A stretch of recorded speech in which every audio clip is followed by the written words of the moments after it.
Hi writers and readers, I'm Christy Stratus, and today, instead of doing a regular video with my face and everything, I thought that I would do something a little bit different, and I just do my voice and some lovely pictures. And the reason I'm doing this is because I am working on Lock and Key really hard so that I can make sure that I reach my deadline of finishing editing so that it's ready to go to the editor for a second round by the end of this weekend. So that is quite the task. I'm really excited. I've said in a couple other videos I only have 2 more things to do to get there. But I thought, since I'm going to be focusing a lot on timeline this weekend for Lock and Key, I could talk to you about that. And I have a few things to say that I have learned while writing Lock and Key and also Anatomy of a Darkened Heart about the timeline within the story. So I thought maybe this could help you out. And one of the things that's important to know about Lock and Key, first of all, is that it is part of a collection and not a series.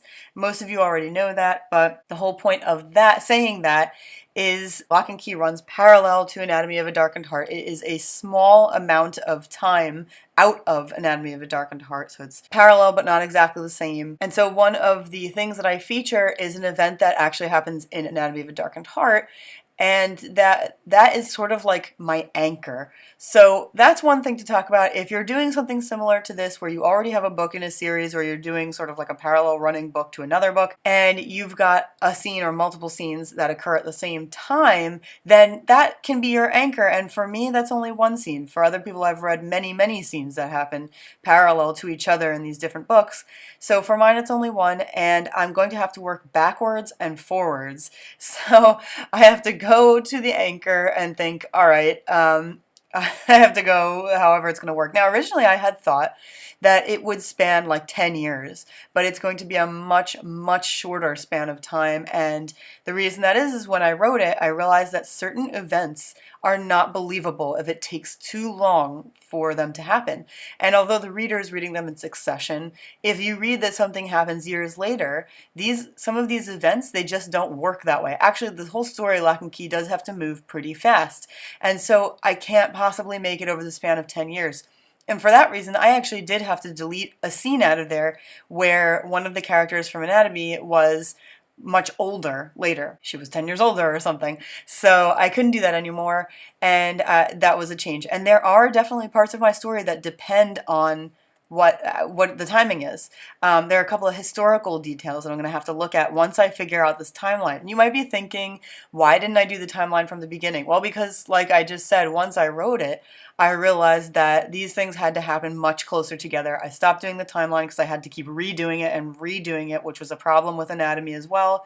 Redoing and redoing the timeline. That opens you up to a lot more problems, a lot more mistakes. So another thing to remember about the timeline is that it can really act as a sort of bolstering detail. And, you know, like I was just saying, some of these dates might have to be close together or far apart, and you have to be very careful with that. So there's a particular event that happens in Lock and Key, and it's a spoiler, so I can't really share anything about it. It has to be kind of general.